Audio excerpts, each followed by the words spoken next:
Livrai-nos do mal. Amém. Amém. Obrigado. Assim seja. Obrigado, José. Obrigado, eu. Quem tem pauta aí para nós?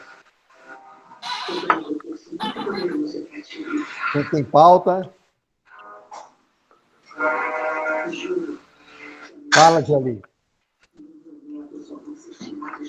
Tem pauta, Jolie? Não, tem não, Geraldo. Quem tem pauta aí para nós?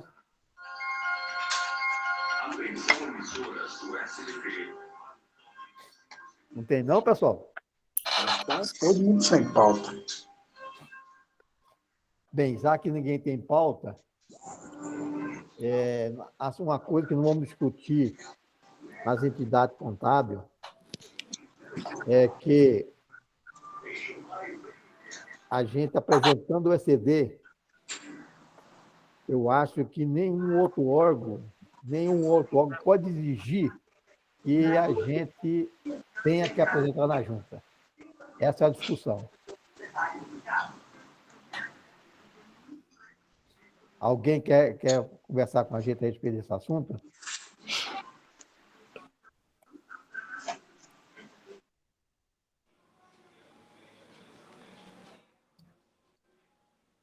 Lá Alguém quer discutir esse assunto? Everaldo, deixa eu apresentar o ECD, no caso. Eu sou obrigado a apresentar na junta também ou não? Para mim, não, porque a ECD está bem clara.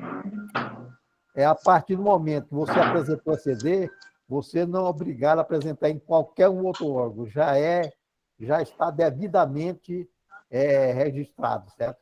Autenticado. Sim. E existe prefeitura, vi falar que tem prefeitura por aí, vi falar que tem Caixa Econômica Federal que está exigindo, certo? Que você apresente na junta comercial.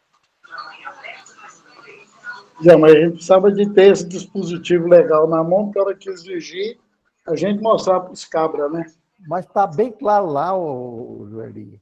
Só pegar a 2.300.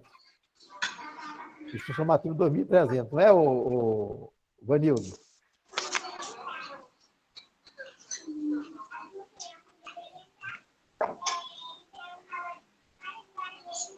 Leandro, você sabe de qual a administração informativa que fala a respeito do assunto?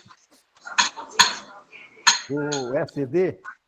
Sim, boa noite a todos. Sim, Everaldo, existe, eu não sei o dispositivo legal agora no momento, mas em outrora eu já li ele, e quando você entrega a escrita contábil digital, dispensa o protocolo lá na junta dos livros. Só preciso localizar ele, mas ele já foi publicado já. Tem sim. Tenho certeza. Porque esse povo tem uma mania, esses órgãos aí têm uma mania de exigir as coisas, sem eles ler, sem nada, pelo achômetro, né? Então a gente precisava de ter isso aqui na mão, nós profissionais da área de contabilidade, mandar instruir. Se vocês lerem essa instrução aqui, que vocês vão saber o que tem que ser feito ou não. Para evitar que a gente apresenta o ECD e depois tem que ficar correndo. Então, pessoal, se alguém exigir, só conversar comigo que eu dou prontamente para vocês, certo? Uhum. Vanildo, fala. Boa noite para todos. Severaldo, esse assunto aí é Brasilzão, é uma coisa que não é de Deus, não. Tem muitas empresas que vai mexer com licitação, o cara não quer nem saber, você esfrega na cara dele lá, lei, decreto, seja lá o que for. Falou, olha, companheiro, se você não apresentar aqui um termo lá autenticado pela junta comercial, você vai ser desclassificado aqui na licitação. Aí, muitas vezes, o cliente, por mais que esteja certo, a gente tem que se submeter a esse tipo de coisa, porque às vezes o cliente precisa, a urgência dele é maior do que está discutindo por que o órgão não cumpre a lei ou não. Tem esses casos no Brasil, né? Pois é, isso aí que nós queremos discutir nas entidades contábeis, com o Conselho, mas que o Conselho Federal, certo? tomando conhecimento disso, certo? A gente denuncia isso para o Conselho Federal para que ele ponha a providência cabível, porque não tem sentido, certo? Isso aí teria que o conselho intermediar, nem que seja estadual, principalmente perante esses órgãos, tipo Tribunal de Contas do Estado, Tribunal de Contas do município, que é eles que fiscalizam, afinal de contas, esses órgãos municipal, principalmente a municipal, que tem esse tipo de coisa, que a pessoa que vai mexer lá com licitação, às vezes não tem conhecimento nenhum dessa área. Está descrito lá na norma do município que precisa disso, disso. Pôs um negócio na venda dele, parece aqueles cavalo de carroça, sabe? O cara não vê mais nada para o lado e é aquilo ali, pronto. Se tirar a vírgula dali, ele está perdido. Inclusive, certo, se é que as empresas que estão obrigadas a apresentar o ECD e ela não apresentando, ela não poderá entrar na licitação, né? Porque está descumprindo a norma, certo, que do ECD. Mesmo ele autenticando na junta, eles estão obrigados a pôr a firma do lucro real. Então, ela é obrigada a apresentar ECD. Ela não pode simplesmente, certo, desprezar o ECD e a prefeitura exigir, sob pena, certo, que essa licitação seja nula, se alguém apresentar, né? Antônio, fala.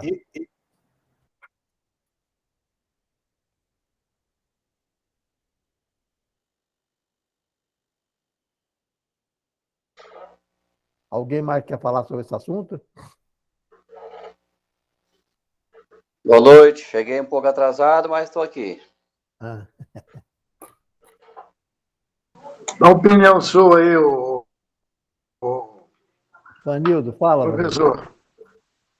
Professor Antônio. Mas eu entrei agora, eu não sei qual que é o assunto. Deixa o Vanildo falar, depois que eu me inteirar do assunto. Eu vou perguntar uma coisa. Um caso aqui inusitado, negócio de SPED contábil. Se eu entregar ele fora do prazo, mas antes que a Receita me notifique, a multa é 0,02% sobre a Receita Bruta, vezes a quantidade de dias de atraso, é somente esse valor? É por mês de atraso. Por dia de atraso. Por dia de atraso. Somente. Então é esse 0,02 multiplica pela Receita Bruta, vezes a quantidade de dias de atraso.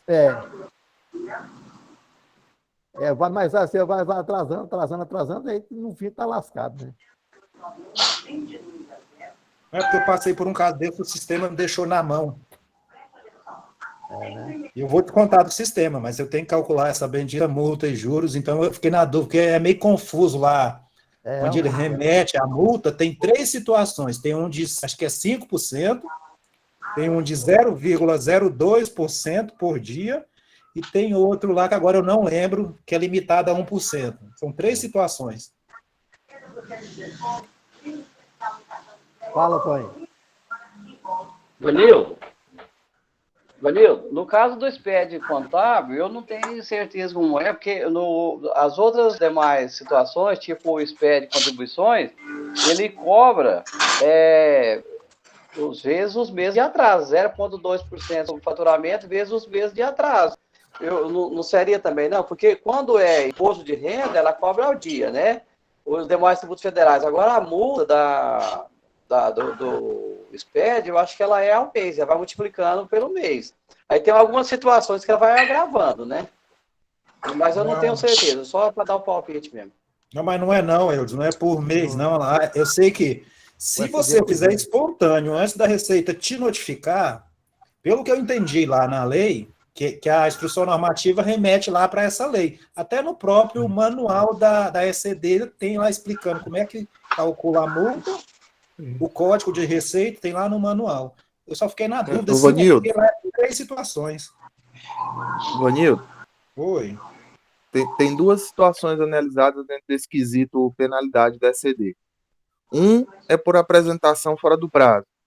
O outro, por apresentação com informações inexatas, incompletas ou omitidas. Exatamente. Então, por apresentação fora do prazo, nesse cenário, qual que vai ser a penalidade inserida? Multa equivalente a 0,02% por dia de atraso. Ela é calculada sobre a Receita Bruta no período a que se refere à escrituração, limitada no máximo 1%, a 1%. Esse é o cenário da apresentação fora do prazo. Aí, por apresentação com informação inexata, incompleta ou omitida, aí multa equivalente a 5% sobre o valor da operação correspondente, limitada a 1% do valor da receita bruta do período a que se referia à escrituração. Aí, no caso de não atendimento dos requisitos para apresentação dos registros, aí sujeitará a pessoa jurídica a multa equivalente a 0,5% do valor da receita bruta do período a que se refere à escrituração. Beleza. Leandro, então ela é quase igual o jeito a multa da DCTF, né? Quando você apresenta em atraso ou com informações inexatas. Sim, as penalidades da União, você pode observar que elas seguem um racional. A SCF, SCD, DCTF, SPED, REINF, né? Elas seguem o mesmo racional, praticamente. Mas a nossa discussão, Antônio Hildes, é que alguns órgãos estão exigindo que a empresa apresente na junta comercial para fim de licitação ou então para fim de cadastro bancário. Seu Geraldo, eu tive um caso, esse ano não, o ano passado, eu mandei um SPED contábil para um banco, o analista falou, não, que enquanto não apresentasse um documento assinado pelo contador, no documento, ele não aceitava o documento para analisar. E eu questionei para ele, falei assim, olha, muito mais do que uma assinatura à caneta, foi entregue com certificação digital, assinado pelo contador aqui, que é meu nome, e o administrador, certificação digital dele lá. Falei, eu não aceito um documento desse aqui, porque não tem assinatura à caneta. Aí eu falei assim, vai ficar difícil, né? Aí o empresário falou, não, vamos fazer do jeito que ele quer, o balão já tá, é só imprimir e entregar para ele, imprimiu e entregou. Ele falou, não, manda, eu falei, não, manda original, não vou mandar nem escaneado, não, porque senão a assinatura não fica idêntica para você. Aí não mandamos para ele, falou, faça bom proveito. Mas é desse jeito, porque tem uns determinados órgãos que eles exigem algumas coisas, mas a pessoa que está exigindo, analisando, ele não tem a capacidade técnica de saber o que ele quer. O que ele vai exigir? Porque um balanço que está na SCD, ele está lá. A informação inclusive, quando na SCD, ela sai o ano anterior e o ano atual, né? Ele sai o ano anterior e o ano atual, quer dizer, sai os 2 últimos anos na informação. Mas a pessoa não sabe isso aí, e aí põe em dúvida muitas questões, os questionamentos dele. Mas fazer o quê? Enquanto não tiver do outro lado, da outra ponta, alguém que saiba analisar, ele não vai ter condição, né?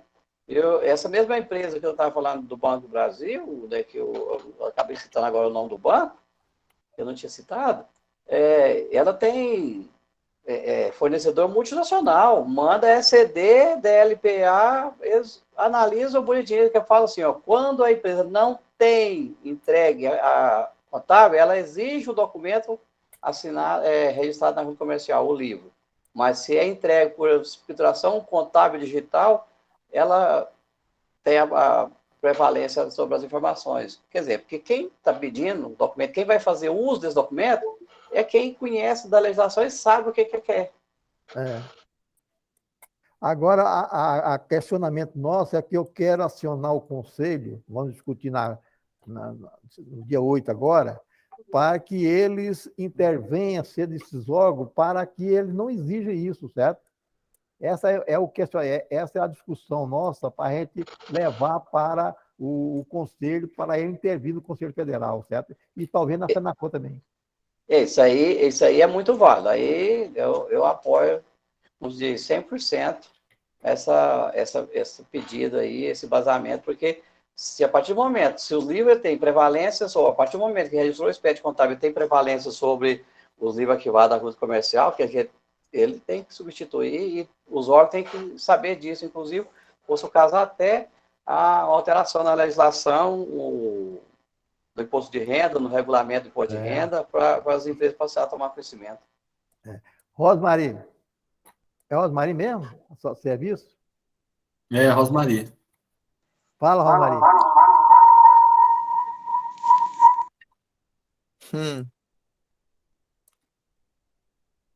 Fala, Rosmari. Boa noite, tudo bem? Boa noite. Pode falar. Você levantou o braço, Rosmaria? Ela deve estar com alguma dificuldade lá, Everaldo. Passa pro Vanildo enquanto isso. Ela vai... Fala, Vanildo. Ela está com 2 dispositivos É, e um com o braço levantado. É o que eu ia falar, ela tá dando microfonia. O que também o senhor Deu certo? perguntou no começo, Verão, o embasamento legal é lá no decreto 1800, acho que ele é de 96, no artigo 78A. Esse artigo tem 2 parágrafos. mas o Lá está 1800 dizendo que o envio para o SPED substitui a autenticação na junta, não precisa autenticar na junta. Está Exatamente. nesse artigo. É o decreto, é um decreto 1800, né? Decreto 1800 de 96, decreto federal. Exatamente. Artigo Anota aí, 78A. Anota aí, o Joeli.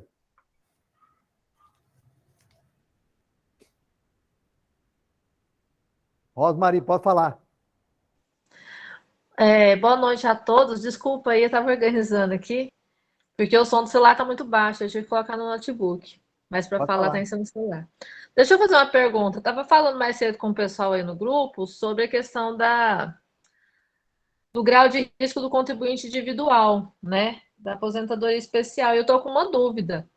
Porque assim, me passaram a informação, né, para a gente fazer a alteração lá do grau de risco do RCI, lá no nosso programa.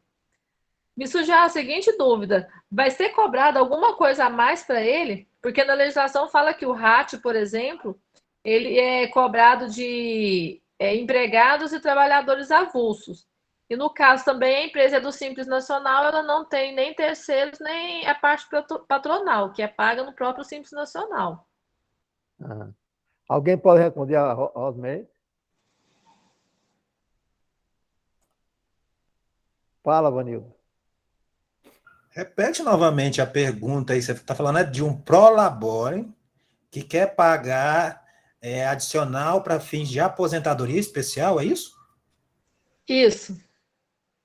Primeira coisa, lá no regulamento da Previdência é vedado a aposentadoria especial para contribuinte individual, exceto cooperado de cooperativa de produção ou de trabalho. Se não for contribuinte individual de cooperativa, produção ou trabalho, para fins do INSS, ele não considera que esse contribuinte tem direito à aposentadoria especial. Para poder requerer esse benefício, tem que entrar na justiça. Mesmo que você realmente, você me passou essa informação e aí eu entrei em contato com o pessoal, com o jurídico do sindicato. E aí ele me falou que, igual você falou, administrativamente não consegue. Porém, quando entra na justiça, consegue sim. Depois eu pesquisei outras profissões de contribuinte individual e falou a mesma questão. Se comprovado, no caso de contribuinte individual, lá onde eu pesquisei, fala que nem precisa do PPA. E desde que comprove que esteja sobre atividade de risco. Então, por exemplo, assim, o LTCAT, igual, por exemplo, até 1995, nem precisava de comprovação. O simples fato de ter ou um registro em carteira ou um contrato de trabalho já era para comprovar a atividade. No caso, eu estava falando de engenheiro, e até 1995 o INSS tinha uma lista de atividades que era considerada aposentadoria especial, né? Então, até 1995, o simples fato de ter essa atividade já dava direito. Depois dessa data de 1995, com a inclusão do PPA, é que passou a ser exigida a comprovação. Então, assim, eu pesquisei, falei com o jurídico do Sindicato dos Engenheiros aí em Goiânia, e ele disse que, juridicamente, ele tem casos lá que conseguiram aposentadoria judicialmente, primeira instância. Deixa eu pontuar umas coisas. Não vai muita cabeça de advogado, não, porque, pelo amor de Deus, o cara promete Deus e o mundo aí para essas coisas, muitas vezes pensando em dinheiro de causa, honorário, essas coisas. Eu sou muito desconfiado no negócio de advogado. Tem que pensar o seguinte: é muito tempo que a pessoa realmente está sujeita, está trabalhando num ambiente insalubre, porque é o seguinte: o programa de medicina do trabalho, Se ele é sócio da empresa, recebe prolabore, ele que presta serviço perante os clientes, os tomadores de serviço, ele não tem nenhum funcionário. E esses tomadores de serviço, lá no local onde vai prestar serviço, existe lá os programas de medicina, parece que você falou que era mineradora, uma coisa assim. Essas mineradoras têm os programas, os laudos. Ele tem que fazer o programa dele com base no local que ele vai prestar serviço. Então, isso é uma coisa bastante complexa, não é simples de provar. Não é simplesmente fazer um laudo, tá? Mas o LTCAT que ele vai fazer da empresa dele, ele como titular da empresa, que presta serviço para os clientes dessa empresa, ele vai fazer com base no ambiente de terceiros. Esses terceiros, às vezes, lá ele tem mitigação desses riscos, então isso é um assunto bem técnico. A melhor pessoa, por isso que eu te falei, a melhor pessoa para dizer realmente se compensa ou não essa situação, se ele está sujeito a algum risco, quem seja aposentadoria especial, é um médico do trabalho e engenheiro do trabalho, e fazer um laudo bem feito. O que acontece? Ele dizer que tem risco ou não. Quem vai dizer isso é quem vai fazer o programa dele. Pois é, ele fez o PCMSO. E no PCMSO...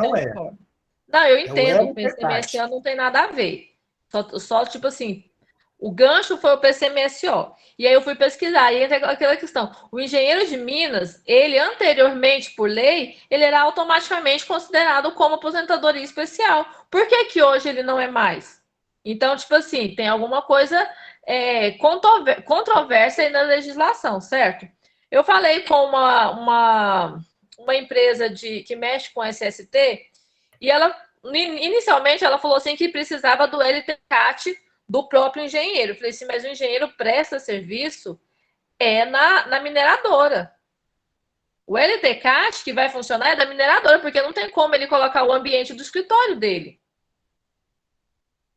Depois de eu conversar com outra pessoa, ela disse assim que tem como fazer o PPP dele, só que não tem como fazer esse PPP pelo E-Social, que não aceita, mas se fosse manual, tinha como fazer o PPP dele pelo LTCAT da empresa. Só que o que acontece? Eu estava verificando, pesquisando aqui, no caso do contribuinte individual, não exige o PPP. Exige o LTCAT da empresa em que ele presta serviço, seja ele autônomo ou contribuinte individual.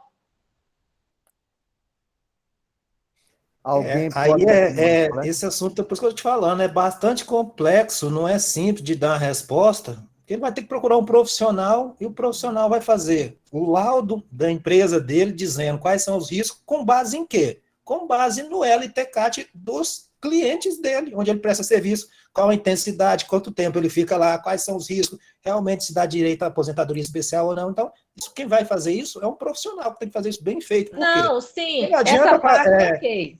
Entendeu? Essa parte de... Futuramente, o INSS vai pedir esses documentos. Não, ok. Essa parte de apresentar a prova, eu concordo que quem tem que fazer isso é o empregado.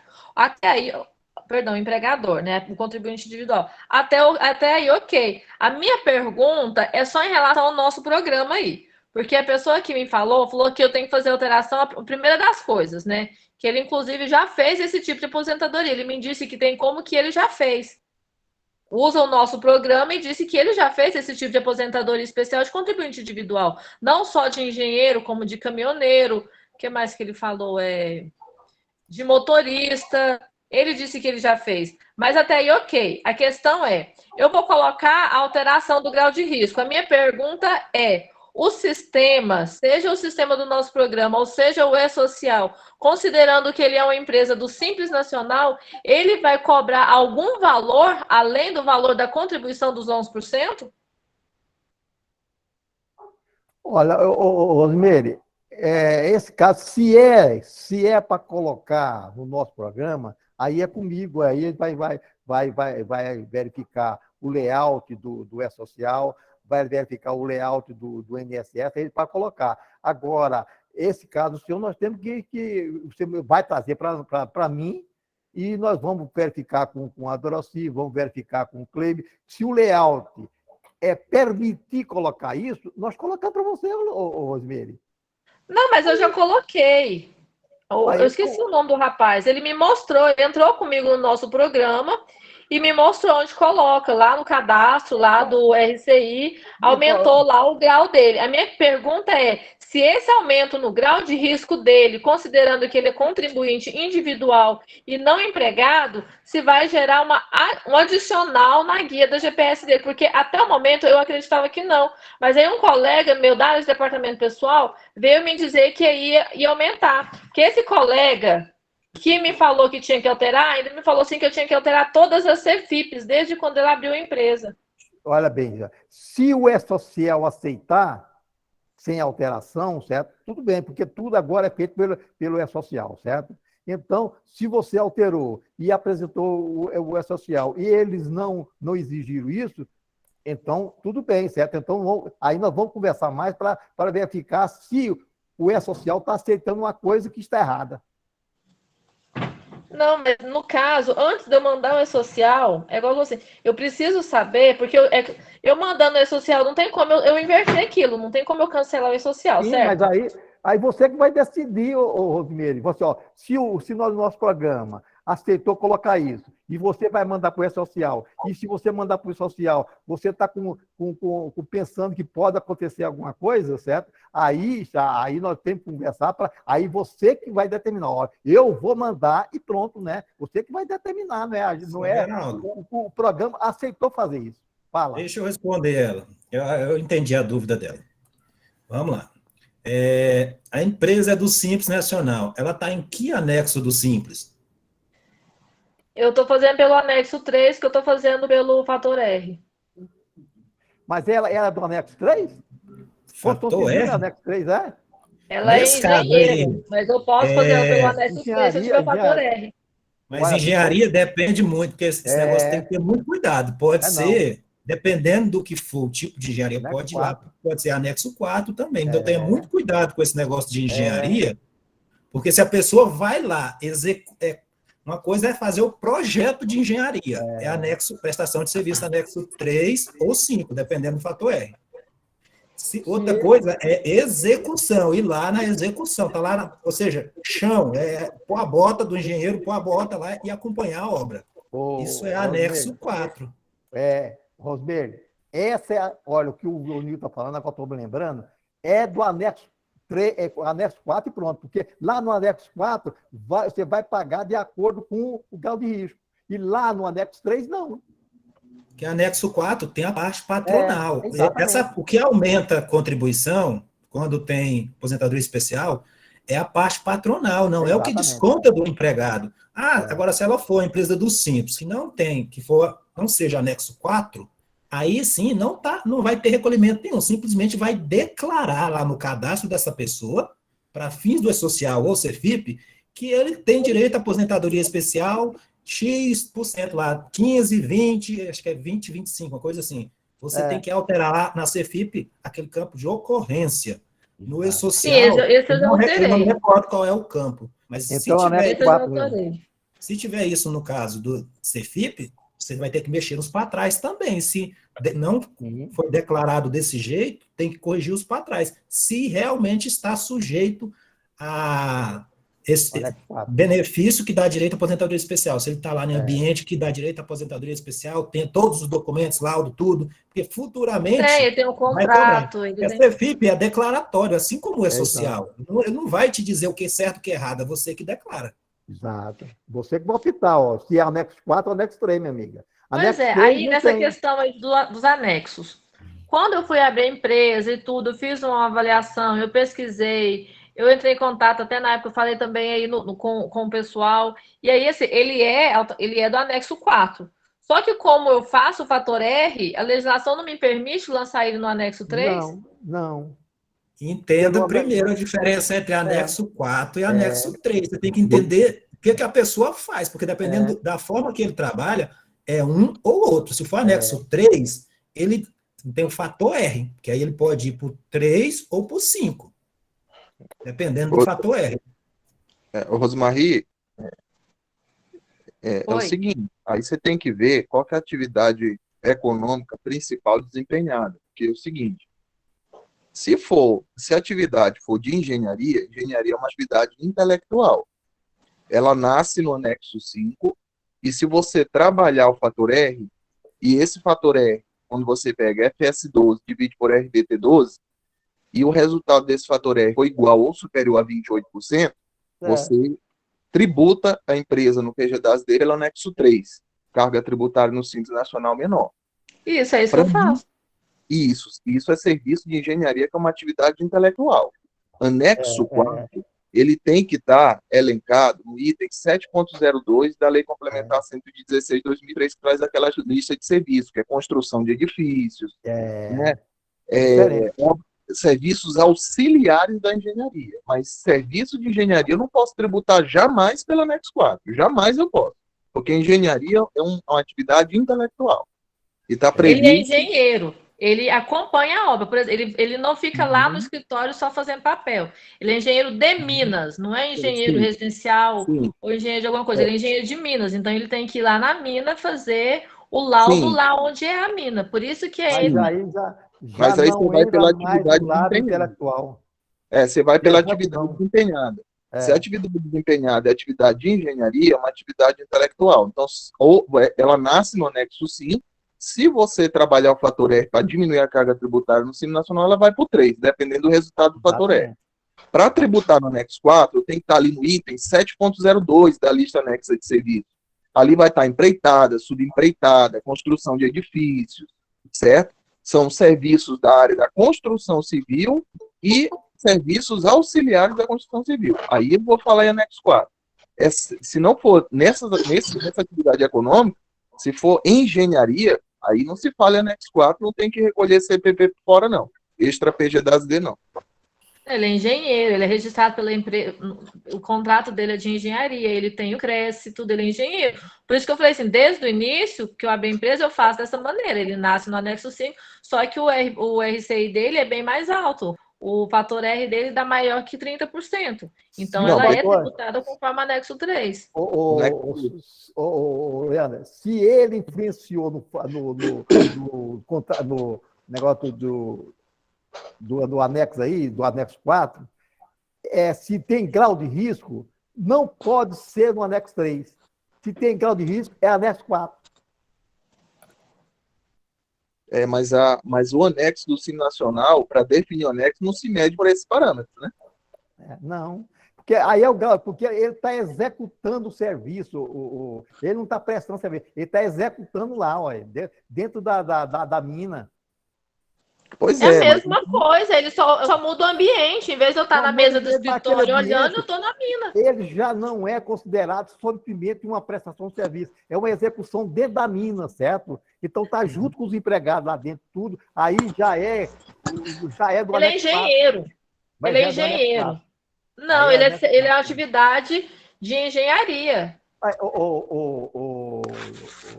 Rodrigo, você que vai decidir, certo? O programa vai fazer o que você mandar. Pronto.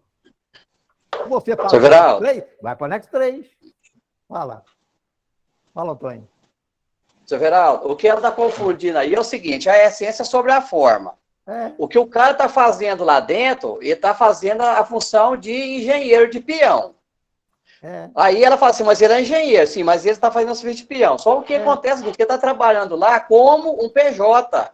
Então tem que esquecer a atividade dele, entre aspas. Porque o seguinte, igual tá falando, ele é engenheiro de Minas, mas se você for engenheiro civil, engenheiro ambiental, engenheiro químico, engenheiro elétrico, tudo é engenheiro. Lá vai ter um CREA. Ele é engenheiro, tem que estar escrito no CREA. Agora, quando ela abre uma empresa, que o cara vai prestar serviço com a forma de PJ, você abriu com o CNAE 7112, provavelmente, 7112.000, que é o CNAE de atividade, serviço de engenharia. Aí o sistema diz serviços de engenharia, mas aí não fala qual é a atividade de engenharia que eles estão exercendo. Porque os engenheiros todos são o mesmo. Aí, essa atividade, como o Leandro falou, são do anexo 5, porque são atividades intelectuais, assim como nós contadores, nós temos também o nosso anexo, o auditor, o perito, o médico e o advogado, que também ele é um CNAE separado, o dentista, tudo são atividades intelectuais. Aí é dessa forma. Quando você abriu a empresa desse jeito, você colocou a empresa sujeitar ao anexo 5, não importa se você está tirando 1.000 de Prolabore, se está tirando 10 mil, está tirando 50 mil. Porque o valor do Prolabore seria o que você, para a contribuição dele para a aposentadoria. Nesse caso, no meu ponto de vista, ele não pode ser enquadrado como o insalubre, porque ele está prestando serviço lá executando, mas ele é o contribuinte individual. Aí volta naquela questão que o Vanildo disse. Então, quando eu falo a essência sobre a forma, que ele está executando como um peão, mas ele é a pessoa jurídica. E na pessoa jurídica tem que sujeitar a regra da pessoa jurídica. E qual seria? O anexo 5, se o prolabore dele ultrapassa os 28% o fator R, aí aplica o anexo 3, normal. Nesse caso, ele não tem adicional, que quando a empresa está no Sistema Nacional, ela não tem aqueles adicionais, as insalubridades, esse tipo de coisa, tudo, porque, e nem do fator de risco, porque está dentro do anexo do Simples Nacional. Né? Agora, se ele fosse atividades de engenharia, seria atividades de engenharia, que seria a questão do, igual está lá na Lei Complementar 116, que são os auxiliares, a empresa de construção civil, de alvenaria, esse tipo de coisa aí, que sim, aí ele diversificava essa atividade. Então, a questão que ele está prestando serviço lá de peão, de badeco, mas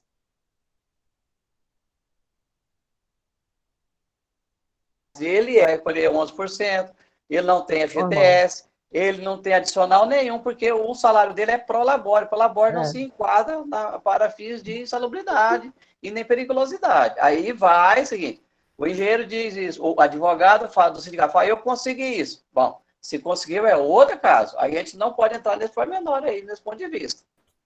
Eu não estou falando só a questão do que o advogado falou. Estou falando assim, eu pesquisei, eu achei que... como é que fala? Então, legislações aqui do ST, inclusive, fala que o próprio STJ e tem uma súmula 28 do TNU, onde fala assim que o contribuinte individual ele tem direito, sim, à aposentadoria especial, desde que comprovada a sua atividade de risco. Aí a gente pensa assim, se o engenheiro fosse um profissional contratado da empresa, ele teria direito a... Era diferente. É diferente. Aí é diferente. Porque ele é contratado da empresa. Aí ele é o empregado, ele não é o empregador. Porque, igual você consultou na legislação, vou falar o contribuinte individual, mas se ele lá, por exemplo, ele é um autônomo. Porque nesse caso aí, ele está sujeitando as atividades, ele é o contribuinte individual para fim de recolhimento do INSS, mas ele é pessoa jurídica, então ele não vai enquadrar. Então, nesse ponto aí, como diz, se a gente for discutir até o final da reunião, nós não vamos chegar num consenso. Chega não. Rosmari, você, Rosmari, que vai decidir. O programa vai falar, olha, você é do anexo 3, é do anexo 5, vai passar para o anexo 3, se você tiver o fator E. Você vai decidir. Agora, se você quiser que ele tenha essa aposentadoria, certo, especial, aí você tem que pagar para o anexo 4. Ele está no grau de risco lá. Se ele está no grau de risco, tem que ser o anexo 4, porque ele está, como o menino está falando, ele está sendo peão lá, ele está executando serviço, não está prestando serviço. Só uma pergunta, Veraldo. Uma empresa que é do Simples Nacional, anexo 3, e ela tem um funcionário lá que tem grau de risco, mesmo ela sendo do anexo 3, ela é obrigada a pagar o patronal? Não tem, porque qual é a atividade que tem? Aí que ela vai passar do anexo 3 para o anexo 4, porque se o empregado tem grau de risco, então ele vai passar para o anexo 4, porque é o grau de risco que ele está lá dentro, certo? Então, a atividade dele não é aquela atividade para o anexo 3, certo? Não é. Então, vai mudar de atividade, vai mudar de grau. Se for para aposentadoria, se for ter grau de risco, ele vai para o anexo 4. Porque lá pode mudar. Desconsidera-se para fim de recolhimento do INSS o anexo 3, certo? Vai para o anexo 4. Assim como que os advogados fizeram. Os advogados conseguiram colocar no anexo 4, porque ele tem empregado, certo? Agora, se você tiver empregado que trabalha com grau de risco, me cite um exemplo, que é do anexo 3 e o empregado trabalha com grau de risco diferente dos outros. Não tem. Por exemplo, Everaldo, uma loja, um comércio que está lá no Simples Nacional, no anexo 2, que não tem patronal. Ele contrata um motorista, certo? O contratado, o motorista por si só tem grau de risco. Quer dizer, então, que aí ele sai do anexo 2 e é obrigado a ir para o anexo 4? Olha, se ele está contratando o empregado com grau de risco, certo? Então, ó, no meu ver, nesse caso, é diferente um pouquinho, certo? Não é o caso da mina, não, certo? Então, esse caso específico do empregado, as transportadoras, certo? Ela pode ser simples nacional, não pode? Mas não é do fato R. O problema seu é que ele é do anexo 5, profissional, é um profissional, e ele está fazendo fator R. Agora, a outra não tem fator R. Ou tem? Ou a transportadora tem fator R? Não. Que eu saiba, quem tem fator R é serviço de programação, de serviço de quê? Mas tem muitos fator R lá. Médico, essas coisas, aí tem fator R. Mas no caso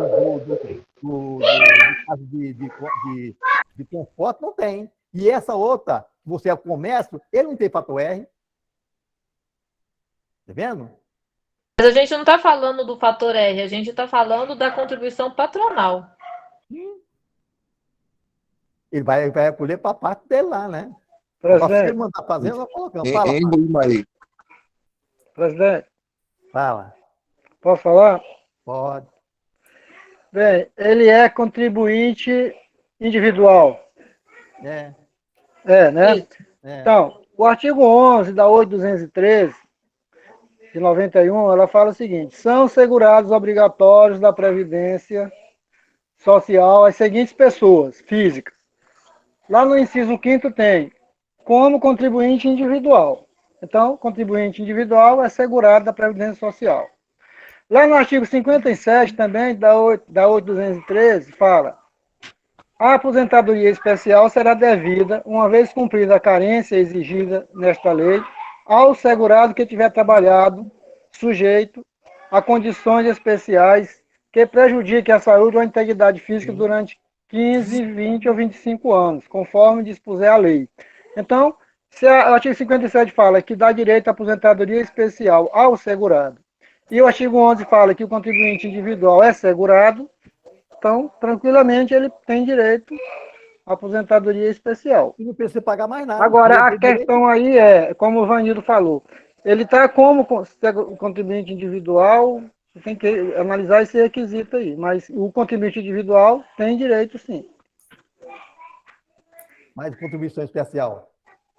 A aposentadoria especial.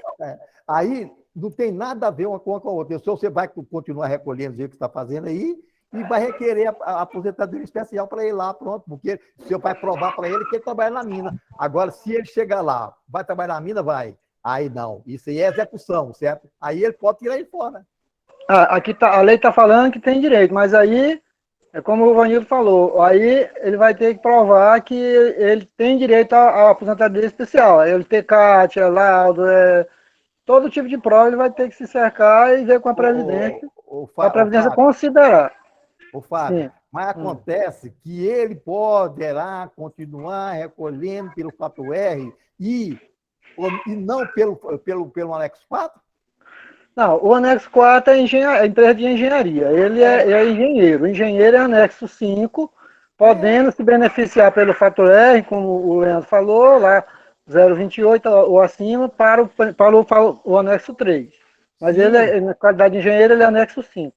Opa, 4 é a empresa de engenharia. Como o Antônio falou, ele está lá dentro como peão da empresa, certo? Já junto com os empregados, certo? Então, ele vai continuar pagando com fator R? Everaldo, eu vejo assim, o que ele está fazendo, como ele está, não vai mudar o tipo de faturamento da empresa. Então, uma coisa não tem nada a ver com a outra. O tipo de faturamento da empresa não vai mudar, porque o que vale é o faturamento da empresa e não quem está prestando o serviço. Eu acho Aí tem que ver, como o Antônio falou, qual o KNAI que está colocado. Rosmarie, eu entendo, eu vejo o seguinte, tem que ver o que ele o que de fato reflete a prática dele.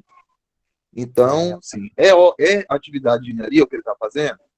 Aí a gente vai para atividade intelectual. Não é atividade de engenharia, é atividade de construção, está ali envolvido no item 7.02 da lista de serviço, aí é anexo 4.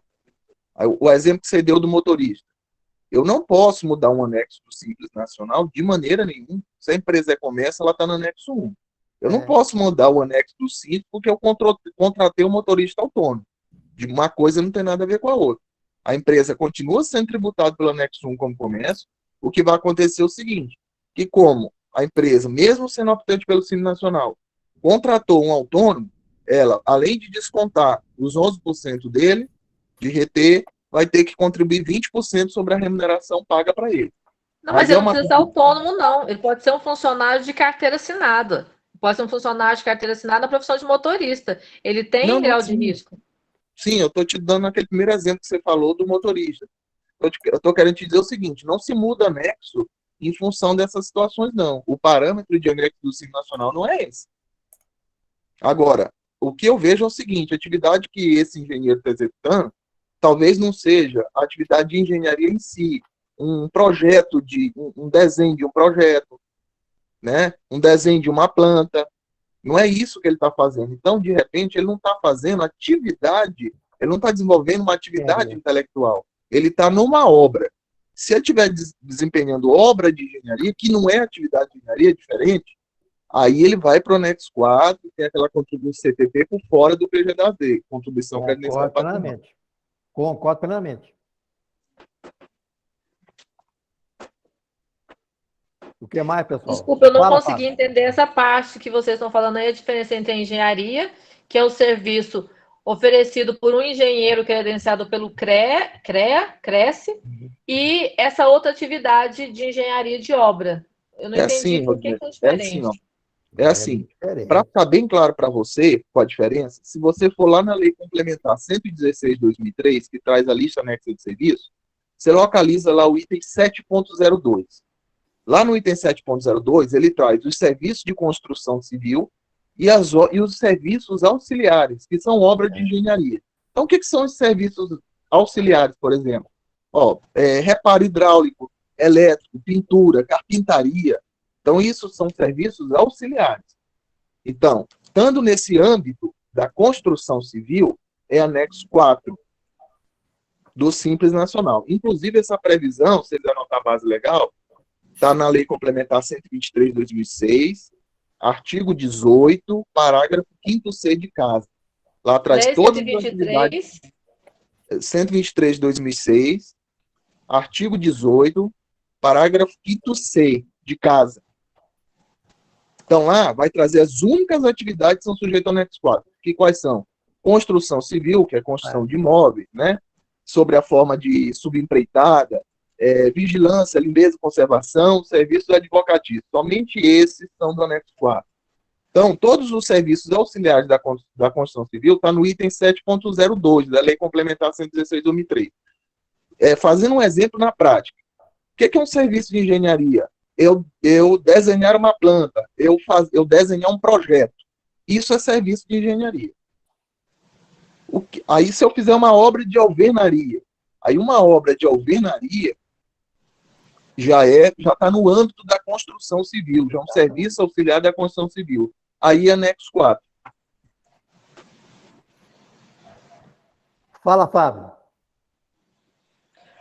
Quando a gente entra no KNAI fiscal e consulta, aí lá está assim, ó, esta subclasse compreende. Aí tem lá, engenharia elétrica, eletrônica de Minas. Então, engenharia de Minas está na subclasse, e isso lá dentro do IBGE, né, do CONCA IBGE, está falando que a engenharia, serviço de engenharia subentende a engenharia de Minas. Eu acho que isso por si só é suficiente para comprovar que a atividade dele é essa. E não é essa do 7.02 da lei complementar. Ou eu estou enganada? Aqui está. esse serviço de engenheiro de Minas, ele é o quê? Ele desenha projeto? Ele faz projeto? Não. Olha, eu não sei te explicar exatamente. Ele vai na obra, ele olha lá. Executa o projeto, é diferente. Pois é, Everaldo, só que o que acontece? Quando você entra lá no CONCLA, lá no CNAE Fiscal, você está lá, essa subclasse compreende engenheiro de Minas. Agora, por que eu vou discutir com o CONCLA? Não, o engenheiro de Minas, então, não é essa atividade. Bem, vamos colocar mais. Vanildo, fala. Você tem que simplificar isso. O que é anexo 4, o que é anexo 5 ou 3. Você tem que separar isso, deixar isso bem claro. É a primeira coisa que você tem que fazer. E voltando à coisa original. O problema disso tudo, pelo que dá a entender aí, que essa pessoa deveria estar prestando serviço como pessoa física, a fonte pagadora deveria estar retendo 11% dele, RPA, e pagando, como no caso RPA, teria os 20%, né? Teria que estar retendo dele, e aí seria bem mais caro. Aí, no meio disso, inventaram essas coisas de constituir CNPJ, e entre ele e o tomador de serviço existe um CNPJ, então ele é contribuinte individual desse CNPJ, e não contribuinte individual prestador de serviço para um CNPJ, porque quando eu sou autônomo, pessoa física, eu sou contribuinte individual também. Só que entre ele e o tomador do serviço tem um CNPJ, é emitido uma nota fiscal e não um RPA. Esse é que é o X da questão da Previdência, porque quando acontece isso, você pôs um negócio ali no meio que só quer olhar o lado do benefício na hora de pagar imposto a menos, mas na hora de pedir o benefício aposentadoria, você deixou de pagar. Se você não tivesse isso, provavelmente quem está te contratando ia ter que, como está num ambiente sujeito à aposentadoria especial, ele teria que pagar mais de INSS e teria que reter, tanto do que ele estaria te pagando, ele teria que recolher a parte patronal, 20%, e sobre isso, teria o adicional para fim de aposentadoria especial. Mas como você foi lá e colocou um CNPJ no meio disso, aí o rolo começou.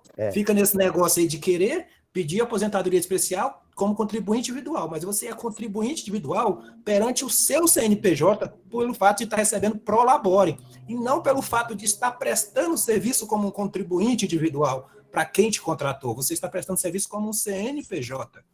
Você tem que separar essas coisas. É por isso que no regulamento da Previdência, lá é bem claro, no artigo 64, o Fábio falou aí na lei, mas no regulamento, lá no artigo 64, ele fala que para fim de aposentadoria especial, é o segurado empregado, trabalhador avulso e contribuinte individual. No caso do contribuinte individual, ele põe uma vírgula e diz assim, este último somente quando cooperado, filiado à cooperativa de trabalho ou produção. Por quê? Esses casos, ele é um contribuinte individual que está prestando serviço como pessoa física. Assim como o segurado empregado e o trabalhador avulso. Ele não está prestando serviço como um CNPJ. Ele é contribuinte individual do CNPJ que ele é titular. Ele não é contribuinte individual perante o tomador de serviço. O tomador de serviço está contratando um CNPJ. Aí é que está o X da questão. Rosmarie, o código seu, aí que você localizou, é o 71120000, serviço de engenharia? Correto. Então, olha só, o serviço técnico, ele compreende o quê? O serviço técnico de engenharia como elaboração e gestão de projetos. E os serviços de inspeção técnica. Então, ele não executa. Ele elabora... Faz inspeção. Ele faz isso, ele faz serviço de inspeção. Ele vai uma vez por semana na mina fazer inspeção. Inspeção não é execução.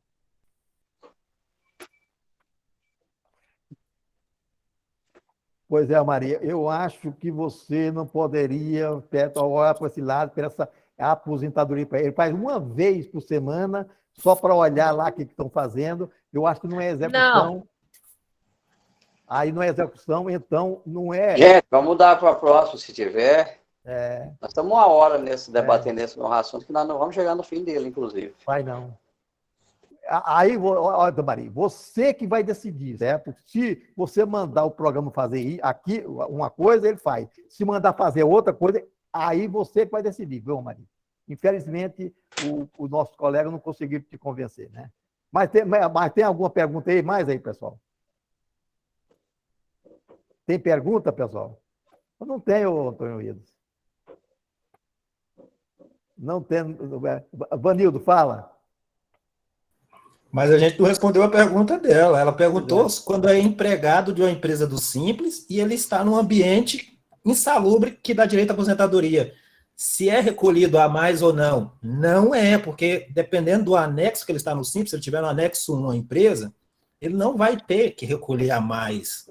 Você tem simplesmente que informar, declarar que esse empregado tem direito à aposentadoria especial, mas não vai ser calculado a mais. Por quê? Porque está no anexo do Simples que não existe cálculo patronal sobre a folha, e sim sobre o faturamento lá dentro do Simples. Então, para fins de social, não vai haver uma contribuição previdenciária patronal pelo fato de estar no ambiente que dá direito à aposentadoria especial.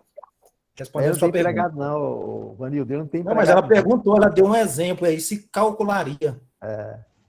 Eu dou um exemplo porque você falou a questão de mudar de anexo. Aí eu falei assim, não, então vamos mudar um exemplo. Uma empresa do anexo 1 contrata uma pessoa que tem risco. Vai cobrar dela? Então não vai. Então a gente entra no mesmo caso, é o mesmo caso de um autônomo. Não, mas, Os não, percentuais, mas é diferente. Os percentuais de partilha do Simples Nacional, ele, de acordo com o faturamento, ela vai sair, por exemplo, do anexo de 3, 4, e vai até 20 e tantos por cento, dependendo do faturamento. E cada vez, o percentual de partilha, ele já está delineado também lá dentro da 123. O que vai acrescentar pagando mais ou menos, vai ser o faturamento. A alíquota que tiver correspondente naquele mês do recolhimento. Que vai fazer, a receita é baseada em 12 meses, né? Naquela média de estar dentro de 12 meses. Dentro daquele 12 meses, a alíquota que estiver enquadrada dentro daquele 12 meses, aplique para o faturamento do mês. Mudou de faturamento, mudou de média, aumentou a alíquota, aumenta o faturamento, mas o percentual lá dentro que é distribuído para cada um daqueles tributos, ele não vai alterar. Ô, Eudes, eu pergunto para a Rosmari. A mina, ela está lá que ela está é uma pessoa jurídica, certo? Ela é normal, né? A mina é considerada construção civil. Não, Não? não. Extração não é considerado, não? Não, extração é extração, não é construção civil. Pois é, mas eu estou falando, Extração está ela dentro de indústria. está dentro da indústria, certo? Equiparada à indústria. Pois é, a extração está dentro da indústria, certo? O ato deles cavar lá não é construção, não? Não. Tanto que quando você vai fazer a depreciação, você faz exaustão. No caso de areia, escavação é exaustão. Se eu não estiver enganado, se eu estiver errado, alguém me corrija. Mas você não faz depreciação igual você faz Exaustão, da construção civil. Essa exaustão é do terreno, né? Tirando vai acabando a mina, certo? E eu pergunto, essa mina, ela está enquadrada em que grau? Não entendi a sua pergunta. Essa mina, ela está enquadrada em que grau de risco? A mina eu não sei, mas a pessoa que mexe com a mina, dentro dos graus de risco, ela se enquadra pelo INSS no 25 anos. O baixo, grau de risco baixo. Sim. A não ser que ele trabalhe com profundidade, que seja uma mina de profundidade, em ambiente com vácuo, aí pode ser maior, mas no caso dele é grau de risco baixo.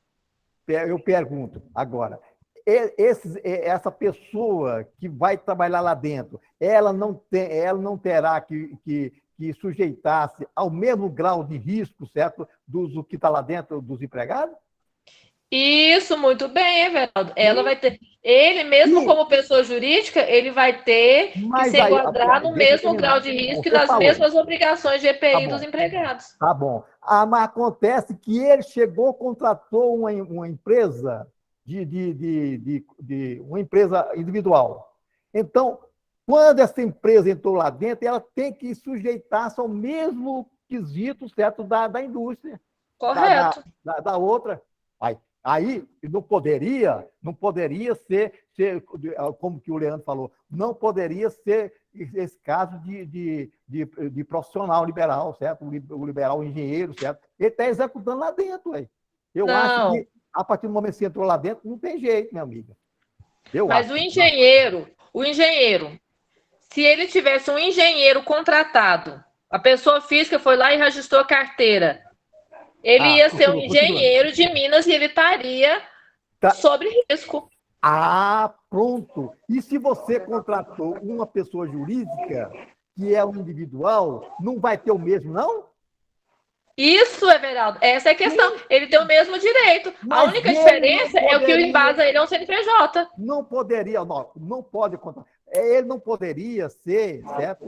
Esse engenheiro que está falando que é só para fazer essa planta, essas coisas, não poderia ser. Eu acho que não. Ele sujeitar uma coisa, certo? Não. O engenheiro de dizia- carteira assinada ia fazer a mesma atividade, inspecionar. O engenheiro de carteira assinada ia ter a mesma atividade. Sim, mas eu não poderia contratar uma empresa que faça isso, não, é. Eu acho que não. Eu acho que não. Fala, Fábio.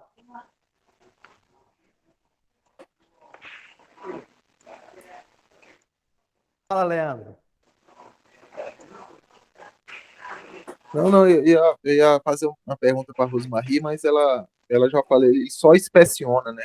Ele não faz escavação, ele não faz perfuração de poço, sondagem, nada, só inspeciona, né, Rosmarie? Só inspeciona, ele não põe a mão em nada, assim, vamos dizer, ele só inspeciona como que tá, porque as mineradoras, as minas, eles têm uma obrigatoriedade também de cumprir, né, dentro da questão de saúde, dentro da questão de exaustão e tudo, então ele faz essa inspeção para saber como é que tá indo, se está passando, se está diminuindo. Ô, Mari, se é assim, ó, Mari, então você coloca ele no anexo 5, o fator R, e coloca no anexo 3, pronto, e deixa o pau quebrar. Qual a sua, vamos supor assim, o medo que você está com isso aí, o receio que você está com ele, de colocar no anexo 3? Não, eu não estou com receio, eu faço dessa maneira. A minha pergunta foi, porque o colega, inclusive foi o colega, eu não sei o nome, não lembro o nome dele, que eu falei com várias pessoas, me comentou, me explicou lá que eu tinha que fazer essa alteração de cadastro dele, informando, porque igual você falou assim, não é a minha obrigação como contadora criar os documentos obrigatórios para ele quando ele for aposentado daqui 20 anos.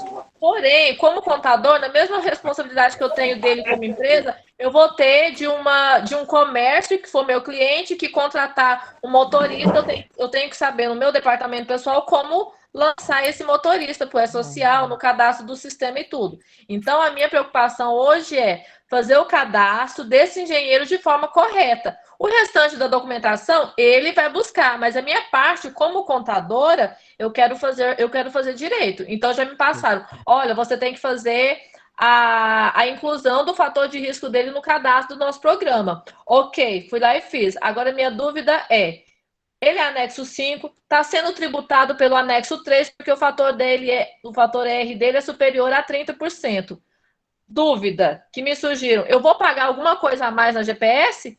Eu entendo que não, porque ele está no anexo 3. Se você passar para o anexo 4, paga. Se não passar para o anexo e ficar no anexo 3, não paga, pronto. Pronto, fechou. Pronto, fechou. Agora, isso vai ser julgado na frente? Particularmente, particularmente acho que essa engenheiro não entra no anexo 3, no anexo 5 por 3. Ele é no anexo 4. Eu acho. Se eu estiver errado, me perdoe. Fala, Leandro. Não, só para concluir aí, só para acrescentar, aí, Rosmarie, um único anexo que faz vinculação com contribuição previdenciária extra PGDAS-D, fora da apuração do Simples Nacional, é só o 4. O fator R, você só vai trabalhar o fator R, que for uma forma que o governo encontrou para gerar mais emprego. Você vai ter que trabalhar a folha de pagamento e empregar mais, e em troca disso você ter uma carga tributária menor no Simples Nacional. Então, o fator R só vincula isso, só vincula anexo. E, normalmente, parte das atividades intelectuais. O único anexo que você vai pensar em pagar algo a mais a nível de INSS, extra PGDAS-D, é só o anexo 4. 4. Tranquilo. Tá? Perfeito. Tá bom. Alguém mais tem pergunta, pessoal?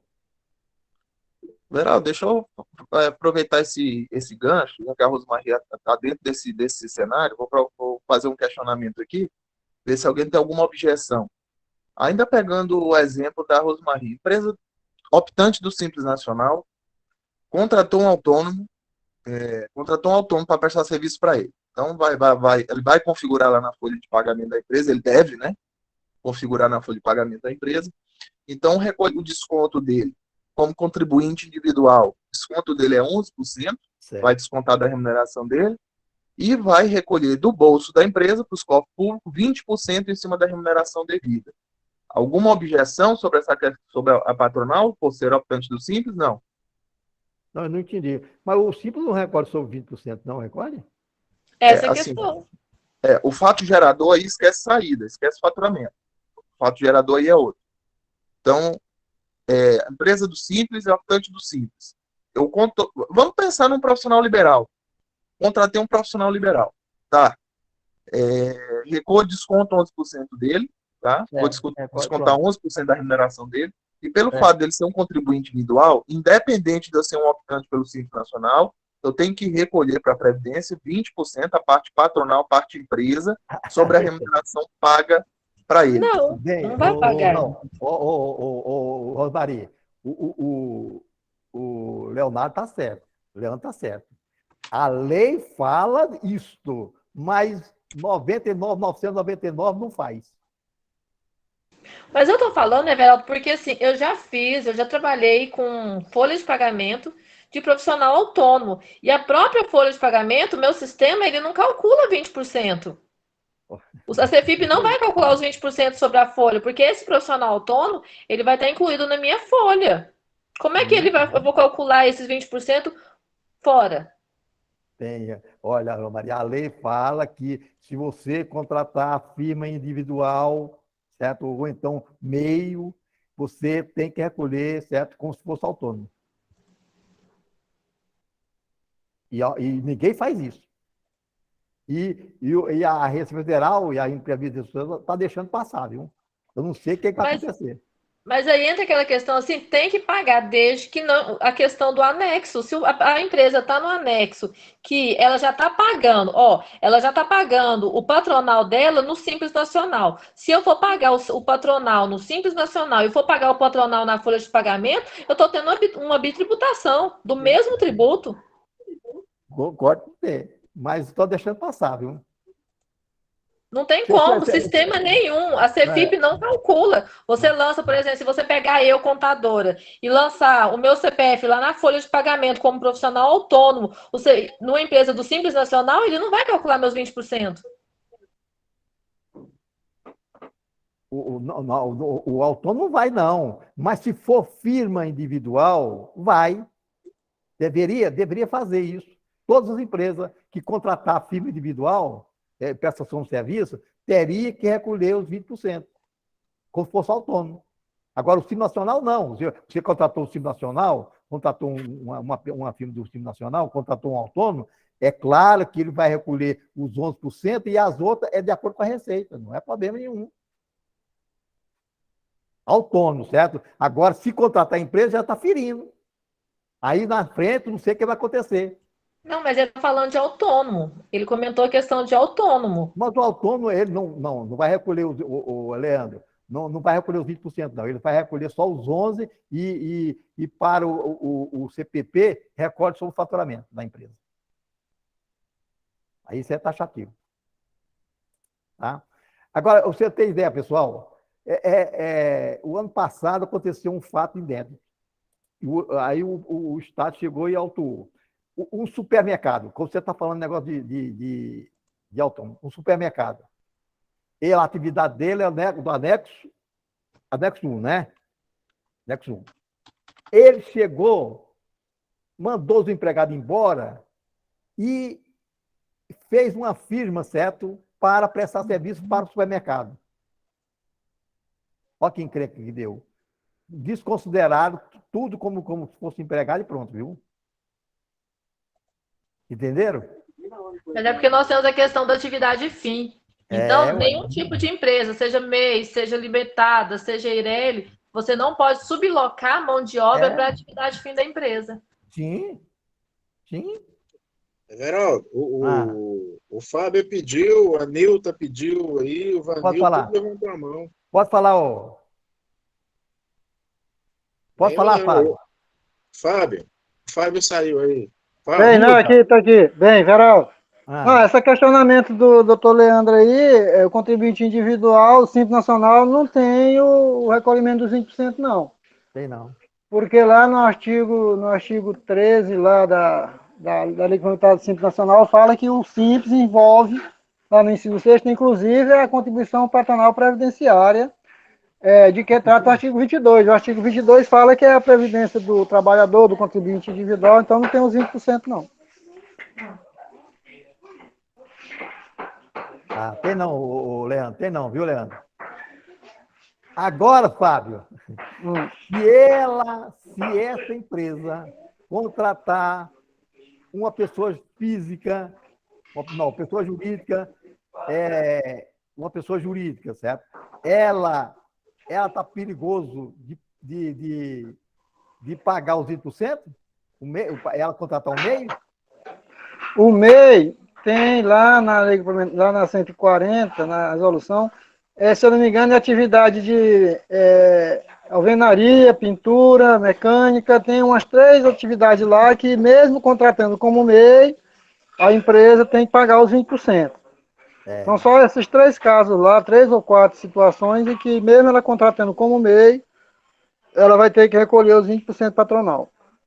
Eu vou procurar aqui e vou falar daqui a pouco. Certo. Nilda, fala.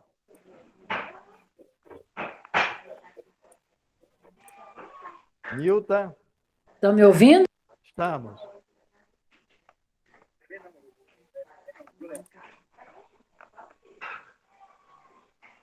Fala, Nilda. Nilton, você ficou mudo de novo. Abre seu microfone, nós estamos te escutando. Está me ouvindo? Estamos. Tá, né? Não, então tá bom. Eu que não estou vendo nem eu. Agora acho que ela saiu, Veraldo. Vai ter que esperar voltar, deve ter clicado errado. Fala, Vanildo. Bom, o que eu ia responder, o doutor Fábio já respondeu. Empresa do Simples vai depender também do anexo, exceto o anexo 4, que anexo 4 tem parte patronal, né? Se eu Só o contratar 4, uma pessoa, fora o anexo 4, os demais, a contribuição, que seria os 20%, ela é substituída, ou seja, ela é calculada sobre o faturamento lá dentro do PG10. Então, não existe contribuição patronal, exceto o anexo 4, dentro da folha de pagamento, independente do tipo de contribuinte que for contratado. Tranquilo. Otávio, fala. eu queria compartilhar com os colegas aí, porque no início desse ano eu perdi uma empresa, porque eles falaram que ela estava no Simples Nacional, o faturamento dele cresceu muito nos últimos 3 meses do ano. Ele faturava em torno de uns 200 mil, foi para 500 mil reais. Eu só sei que dentro do exercício ele extrapolou lá. Não era 100 mil, eram uns 300 mil por mês, extrapolou o faturamento da empresa do Simples Nacional. Contrataram uma consultoria do Sebrae, foi lá e tudo, e falou para ele que para ele era mais vantagem fazer o lucro real. É uma empresa que mexe com produtos de reciclagem, né? É sucata. Aí a gente entende não, a lei fala que quando está no lucro real, você não paga PIS e COFINS, né? Desses produtos que você revende. Tem uma lei federal que ampara isso daí. Aí, no entanto, eu verifiquei, né, que eu tenho a procuração do cara, eu fui bisbilhotar a vida dessa empresa lá. Cheguei lá, o cara tá pagando mais imposto do que ele estava no Simples Nacional. E o contador enganou esse empresário, falou que ele ia para o lucro real, e não foi para o lucro real, foi para o lucro presumido. Então, eu perdi esse cliente, e depois um funcionário dele me ligou, falou, mas o cara aqui disse que ia para o lucro real, está pagando mais imposto, você tinha feito aqueles cálculos para nós, mostrado aqui para nós. Eu falei, acabou, que eu não posso opinar de jeito nenhum. Agora, se você voltar para o meu escritório, eu faço a coisa funcionar com você. Pois bem, eu quero relatar outro fato, que chegou uma consultoria numa empresa minha lá e falou para ele assim, você está no Simples Nacional, olha, é uma empresa que mexe com tintas, faturamento é em torno de 300 mil ano, 300 mil mês, e chega lá a 3 milhões e 500, 3 milhões e 600 no ano. Ele fecha nisso daí. Aí falaram para ele que era para fazer o lucro real. Aí eu fui conversar com esse cliente meu. Fui lá na loja dele, nós ficamos da 1h às 6 horas da tarde conversando. O contador falou para ele assim, ó, se você sair do Simples, eu faço um levantamento de crédito para você, você vai entrar no lucro real, eu vou te cobrar 7,5% do levantamento do crédito que eu vou levantar para você. Olha só a situação. Porque se ele vai para o lucro real, ele tem que levantar crédito dos produtos que não são com substituição tributária. Tinta é com substituição tributária. Aí ele falou assim, eu vou levantar crédito de CMS, levantar crédito de PIS e COFINS para você. Você vai ter um crédito em mais ou menos de uns 500 mil reais. Eu vou te cobrar 7,5%. Gente, tá uma coisa infernal em cima da gente, sabe? Nós, contadores, que trabalhamos corretamente. E a gente fica na situação que a gente vai falar para o empresário que algo que está dentro da legislação, eles não acreditam. Eles acreditam no cara que vem lá de fora e fala para eles esses levantamentos.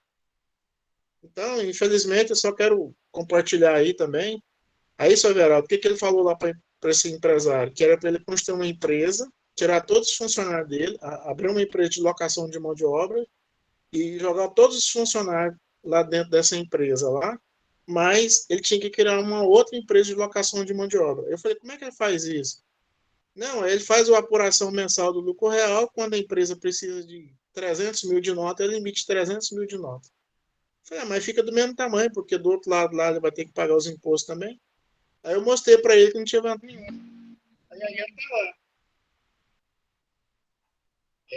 Nós vamos ter outra reunião na próxima semana, certo? E eu estou falando para vocês que está uma promiscuidade danada na nossa área, viu? Infelizmente. Só para compartilhar. Otávio, o segredo aí é que ele não abre uma empresa de locação de mão de obra. Ele abre uma outra atividadezinha lá, entendeu? Para burlar o Simples Nacional e a Receita Federal. Porque se ele fosse botar locação, ia ter retenção, e ele não vai fazer isso. Ele põe outra atividade lá para burlar o fisco. Eu já até vi atividade lá, serviço de administração, não sei o que, lá de escritórios, não sei o que. Aí ela fica no anexo 3 do Simples Nacional. Eu já vi isso aí. 99 lá, é fraude. É fraude, né? Pronto. Beleza. Nilda, fala. Fala, Nilda. Nilda, você está muda. Tá me ouvindo? Tá. Estão agora? Estamos. Então tá bom.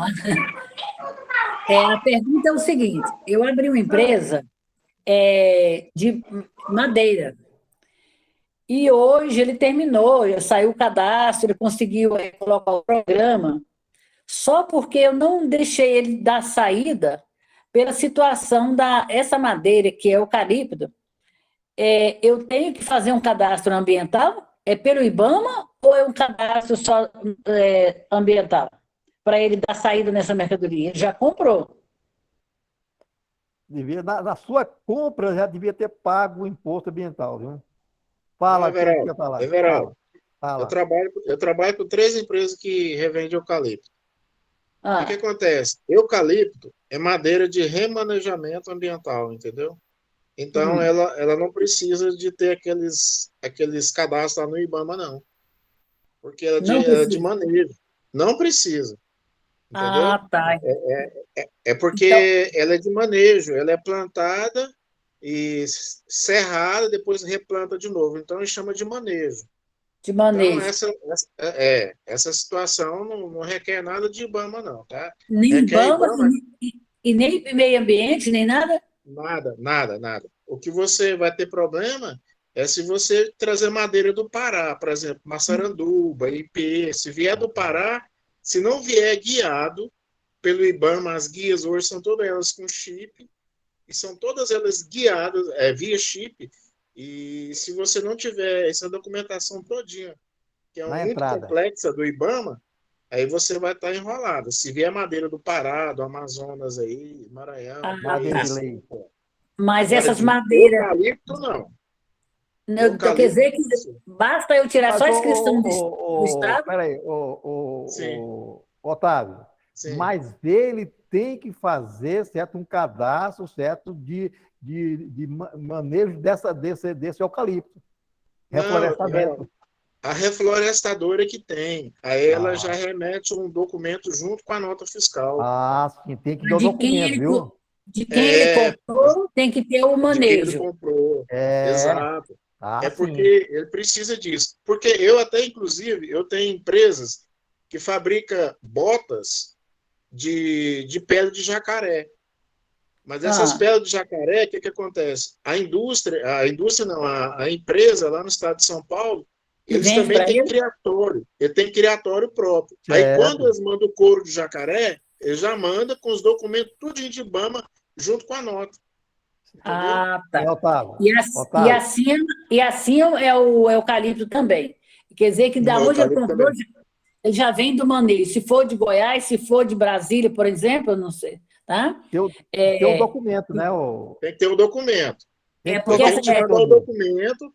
Ele tem que mandar. Eles chamam normalmente eucalipto, eles falam assim, é da usina. É porque eles pegam o eucalipto e põem um produto químico nele para que ele possa ter uma durabilidade maior. Então, aí, quando eles. Não é isso. Então, quando eles fazem isso, eles têm que te mandar o documento de que aquela empresa está autorizada pelo IBAMA a fazer aquilo. Exato. Concordo. Então, automaticamente, que ele está autorizado, que ele já comprou, ele pode vender sem ele tendo aquele documento. Eu não tenho que destacar nada na nota, eu posso vender, então, aqueles eucaliptos, né? Desde que tenha o documento. Não, então Desde tá que bom. tenha o A minha documento de origem. preocupação é Porque essa. porque se alguém te questionar, você tem que mostrar o documento de origem, que você Exato. que não é produtora. Quem é produtora, você é revendedora. E Não, você então tem a tudo bem. origem, e você tem o documento da origem do produto. Tranquilo. Não, então tudo bem. A inscrição dele saiu essa semana, ele já comprou, e hoje ele acabou de montar o programa dele e queria vender, que já tinha comprador. E eu fiquei assim um pouco preocupado, tá? Olhei em alguma legislação, não entendi bem. Não, deixa, mas eu te dou essa resposta, né? Eu vou pedir aos colegas. Verifica, Nildo, esse documento, tá? Não, tudo bem. Mas eu entendi, tá? Vanildo, fala. Depois a Rosmeire, depois o Fábio.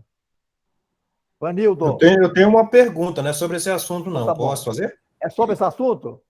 O Fábio? Sobre esse assunto, Fábio? Não. Rosmari, é sobre esse assunto? Não. Não. Então, Vanildo, faça sua pergunta. É respondido já.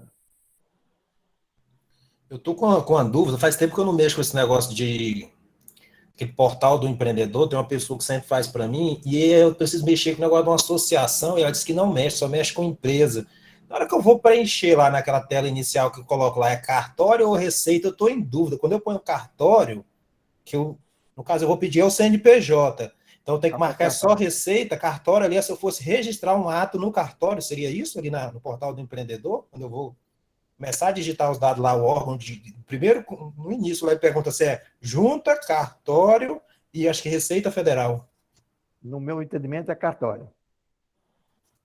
Não, Severado, é porque está buscando o CNPJ. A hora que vai buscar o CNPJ, tem que marcar a Receita Federal. Receita Federal, pronto. Mas é para criar o CNPJ. É para criar. Aí vai te perguntar para você se a criação desse CNPJ é só na Receita Federal, você vai marcar que não. Porque depois você vai ter que voltar lá no cartório, que é a associação registrada no cartório, aí depois você tem que voltar lá. Você vai marcar não, no caso da Receita, aí depois você, concluído com o CNPJ, você volta no cartório para concluir o seu processo lá. Tranquilo. Mas isso é quando o cartório está interligado, não é? Mas os cartórios não têm delegado no Rio de Sim. Então, voltando, o que eu marco lá, então, aquele inicialmente é cartório. Receita. Receita. Receita. E quem eu tenho que pôr os dados ali, no caso? Eu fico aquele trem meio confuso. De quem vai assinar ou sou eu, como contador, que tenho que acessar aquele negócio de GovBR? Você tem que fazer o certificado digital do responsável perante o CNPJ, que seria o presidente da associação. Né? Aí pode ser, parece que agora pode ser GovBR, acho que não precisa de certificado, pelo menos o que me falaram hoje. Tudo bem, mas você vai ter uma dificuldade, tá? Sistema Rede Sim. Então, ou seja, lá no finalzinho vai dar uma canseira esse negócio de assinar com conta GovBR? Vai te dar. Então, eu vou pedir para a pessoa um certificado A3, não quero sofrimento para minha vida, não. Fábio, fala.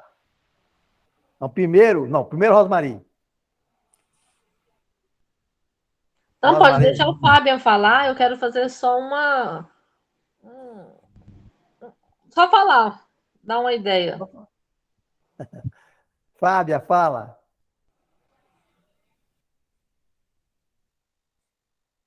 Fábia. Você está mudo.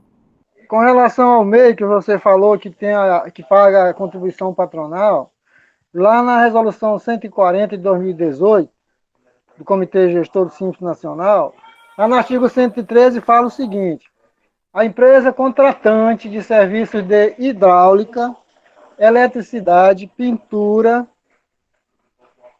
alvenaria, carpintaria e de manutenção ou reparo de veículos executados por intermédio do MEI, fica obrigada, em relação a essa contratação, ao recolhimento da CPP calculado na forma prevista do inciso 3 e do caput do artigo 22 da 812, que seria os 20% lá sobre o total da remuneração.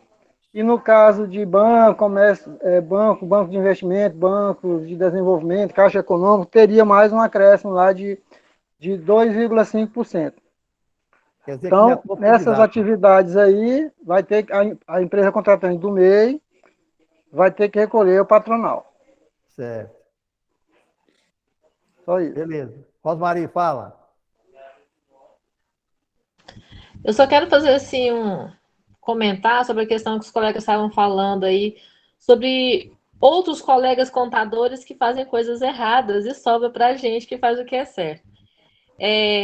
Saiu agora o cancelamento da responsabilidade solidária do contador, né? E eu vi que teve muitos contadores que ficaram satisfeitos com esse cancelamento. Mas eu vejo assim, como profissional, quando tinha essa responsabilidade solidária, o contador que não era muito certinho tinha que pensar duas vezes antes de fazer uma coisa errada, porque o nome dele ia entrar incluso. Hoje, tem a responsabilidade solidária, qualquer contador pode fazer qualquer coisa, porque ele não tem mais responsabilidade nenhuma, e quem sai prejudicado somos nós. Então, eu vejo que aqueles que defenderam o cancelamento da responsabilidade solidária, eu acho que dão um tiro no pé aí, viu? É só uma opinião.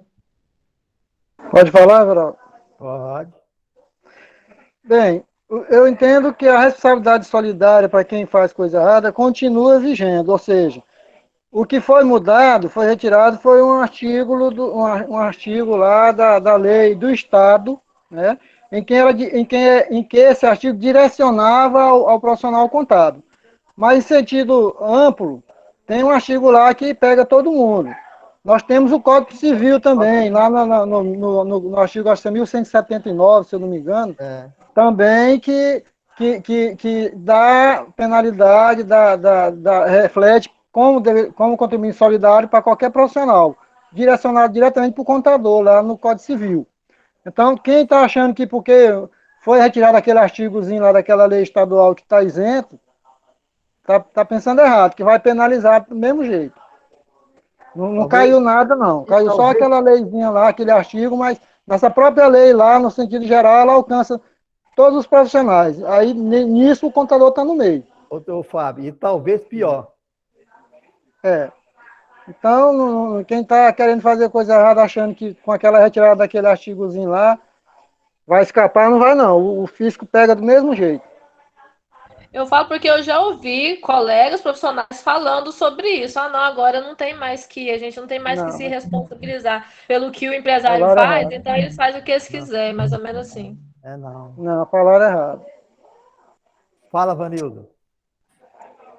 Esse ponto que ela falou, muitas vezes também é porque tem muito, vamos dizer assim, empresário, que não é empresário, né? A pessoa abre um negócio, não tem muito conhecimento e confia muito. Tem gente aí que, pelo amor de Deus, confia. O correto era o empresário, tudo que ele fosse, o contador fosse fazer no nome dele, fizesse por meio de procuração. Tudo. Porque tudo que ele fosse fazer estava lá no perfil dele como procurador. Qualquer prejuízo que porventura ele causasse a esse empresário, entra na justiça. Ó, companheiro, você me deu um prejuízo aqui, foi você que fez isso, tá aqui o seu acesso, seu login. É por isso que existe procuração. Agora, tem muitos que é empresário, assim, não tem nada de conhecimento desse assunto, vai lá, por exemplo, dá o certificado digital da empresa, passa para o contador faz tudo para fins de quem está recebendo aquela informação, é como se a empresa estivesse fazendo, não tem um contador ali, não é o contador que está prestando serviço como procurador daquela empresa. Também tem muito desses casos, assim, e depois provar isso é muito difícil. Por isso que, às vezes, a pessoa quer abrir uma empresa, mas não quer estudar um pouquinho antes, entender como é que funciona aquilo ali, entender da burocracia, porque no Brasil, para você ser empresário, você tem que entender da burocracia, pelo menos do mínimo, para não ser passado a pena. Tem muito contador aí que larápio, né? Na verdade, aí pilantra mesmo. Qual desse exemplo aí que o Otávio falou? O cara sai inventando Deus e o mundo para pegar o cliente e ainda comer um dinheirinho ali com esse negócio de te cobro tanto X% do crédito. Fala, Fábio. Complementando as palavras do doutor Vanildo aí, também um bom contrato de prestação de serviço, né? Fechando a segurança. Sexta-feira nós vamos conversar sobre esse assunto. Otávio. Eu só quero compartilhar com vocês, porque eu sou vice-presidente de fiscalização lá do CRC. Só que a minha atividade é atividade de fiscalizar leigo e pessoas jurídicas. A nossa Câmara é dividida, tem a Câmara de Ética e Disciplina, que pune contadores. Então, só para fazer essa distinção de separação, eu vou dizer para vocês que a Secretaria da Economia, através da delegacia lá da cidade de Anápolis, mandou para o Conselho de Contabilidade uma representação contra um contador, do qual, o que ele fazia? A empresa faturava, por exemplo, 100 mil reais, ele baixava para 10 mil e pagava o imposto. E não foi só uma empresa não, gente, foi várias empresas. E a delegacia constatou essa irregularidade no recolhimento, certo? Porque ela constatou que através de emissão de nota fiscal eletrônica era superior, o cara declarava 10 mil. Eu não sei o que ele fez, só sei que ele era costumaz perante a delegacia lá de Anápolis e veio a representação tanto da delegacia de ordem tributária como da própria delegacia lá da cidade de Anápolis. Nós estamos com esse processo lá. E segundo informação do Conselho de Contabilidade, quando isso acontece, vem representação de uma entidade pública, isso aí já dá cassação do profissional. Tá? É só para dizer para vocês, para compartilhar aí. O Fábio também, lá é da minha Câmara, também lá, ele sabe disso. A gente já conversou a esse respeito desse negócio. Então, a gente está aguardando algumas conclusões aí, tanto das delegacias, da DOT, que é a Delegacia da Ordem Tributária, e pedimos alguns documentos também na Delegacia Fiscal de Anápolis. Eles estão mandando esses documentos, a gente já está fechando. Infelizmente, esse caboquinho vai para o pau mesmo, entendeu? Então, é aquela situação. Mas aí, vamos dizer assim, de 1000 só pega um, né? Aí, então, fica muito difícil. É o que a Rosemaria falou aí, né? Tá? É só para compartilhar com vocês aí, tá? E a responsabilidade solidária não igual o Fábio falou, está no artigo 1179 do Código Civil. A nossa responsabilidade está lá dentro. Não tem como nós fugir disso. Agora tem uns neguinhos que tá extravasando aí, viu, o mercado, tá? Nilton. Eu quero fazer mais uma pergunta em relação ao MEI. essa que saiu agora em relação daquele faturamento do caminhoneiro, 251 mil, que dá 20 mil por mês, não é isso? Do faturamento. A partir do momento que cadastrar, ele vai ser que eu não cadastrei ainda, ele vai pagar a parte do ICMS, a parte do contribuição social, aquela taxinha de 60 e poucos mesmo? Normal? Fábia. Não, os valores aí já mudam, viu? Parece que tem ali uma parte de 12% da Previdência. É isso mesmo que eu entendi? Mais 12% da Previdência e mais 5% aonde for, no caso, se for fora do Estado, tem o ISS também, não é isso? Alguém quer responder para a Nilda? Alguém quer responder para a Nilda? Eu vou pegar aqui, Geraldo, na 140, eu vou pegar aqui. É na 140, né? Uhum. Nilda, no caso do MEI, transportador autônomo de cargas, né? Que Isso. a linguagem popular é MEI caminhoneiro. Aí o que acontece? Aí vai ser R$ 145,44, né? Os 12%? A partir de abril de 2022, que é a parte previdenciária, né? Parte do INSS. Eu entendi essa parte. O que mais? O ICMS vai ser R$1 e o ISS vai ser R$5. Tá, então quer dizer que já deu 6, mais 145, 161. Isso. E mais o quê? Fala, Só isso. Só a parte previdenciária que aumentou, que não é 5%, o ICMS que é R$1 e o ISS que é R$5. Então vai ficar 145,44 mais R$1 de ICMS ou 5 de ISS. Aonde houver ISS. ICMS não tem, no caso, quando é para fora do Estado? Não, então, se for transportador rodoviário de cargas interestadual, tem ICMS. Se for no município, é ISS. Começar Só no ISS. município e terminar, ISS. Se começar em um município e terminar em outro, fato gerador do ICMS. E esse ICMS é aquele 1%? R$1. R$1, quer dizer. Então, só isso, que vai dar 145 mais, e essas guias já saem automático no MEI, ou eu vou ter que fazer separado?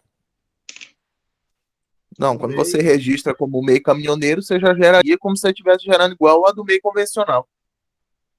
Não, então tá bom. Era aí essa que seria a minha pergunta. Então vai dar, não é aquela taxa de 60 e poucos, é 145 mais 5 mais 1, que vai dar 151, não é isso? Exatamente. 151, é isso mesmo. Léo, Não, mas deixa eu então dar tá uma- bom, eu entendi agora.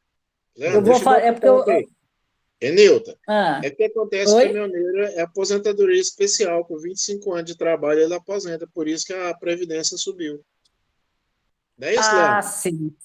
Isso. Entendeu? Não, e é baseado só no salário mínimo também, né? E a E esse- alíquota, o do MEI a alíquota é salário- incidente, no MEI convencional é 5% sobre o salário mínimo. No MEI Certo. transportador autônomo de cargas, 12% sobre o salário mínimo. 12%. Resumindo, é o salário mínimo mesmo. Exatamente. E ele dá direito àquele faturamento, né, de até 20.666 mês, não é isso? Que dá Você fala o 251 faturamento para não desenquadrar? Oi? Você está falando do faturamento para não desenquadrar? Isso né? 251.600. Não, então tá bom, eu entendi. E eu posso usar também, quando eu for fazer a declaração de imposto de renda dele, já que ele é prestador de serviço, usar aqueles 32%, eu fazendo a contabilidade dele, eu posso usar os 32% da distribuição de lucro também, né? Não, aí você tem que tomar cuidado. Não, aí você tem que tomar cuidado. Se for a prestação for em rodoviária de carga interestadual, aí é 8% de imposto de renda e 12% de contribuição social. No caso do imposto de renda é só 8%, né? Ô, Leandro, ela está falando se ela fizer a contabilidade, então ele não precisa fazer. Não, Everaldo, foi isso que ela perguntou, não. Você já está misturando com contabilidade. Ela perguntou o percentual de presunção. Não, ela falou isso não. Se Não, ela não falou. faz a contabilidade, ele não vai recolher o percentual por produção. Se ele faz a contabilidade, ele vai distribuir o lucro normal. Não, mas ela não falou isso, ela não perguntou se, ela, Eu se ele Não, sei faz assim. contabilidade. não foi isso Ela que eu perguntou se perguntei era mesmo. 32%. Não, mas a minha pergunta foi essa mesmo, tá? O Samuel está certo. Eu perguntei se era 32%, mas eu baseado se poderia fazer a distribuição de lucro baseado nos 32%. Foi isso Não, que eu mas aí é perguntei. uma coisa. Se você fizer contabilidade, esquece o percentual de presunção. Exato. O percentual de presunção é se você não fizer contabilidade. Exato. Tá bom. É isso mesmo. Então eu posso fazer, né? Sim. Agora, se você não tiver contabilidade, se for transportador rodoviário de carga interestadual, aí é 8% de imposto de renda. Se for municipal, aí é 32%. Tá bom. Certo. Entendi também. Rosmari, acabou, Dom, aí, ó. Já 9 horas. Everaldo, deixa eu só fazer um adendo, porque eu queria falar até sobre o que o Vanildo falando agora. O que acontece? Realmente, está tendo empresas especializadas na recuperação de crédito tributário, inclusive empresas de São Paulo e tudo. Então, o que acontece? Tem empresas, a maioria delas realmente estão auditando o PGDAS-D das empresas, e eles não estão sendo de formas corretas, de formas coerentes, e tem umas que realmente estão fazendo fraude, né?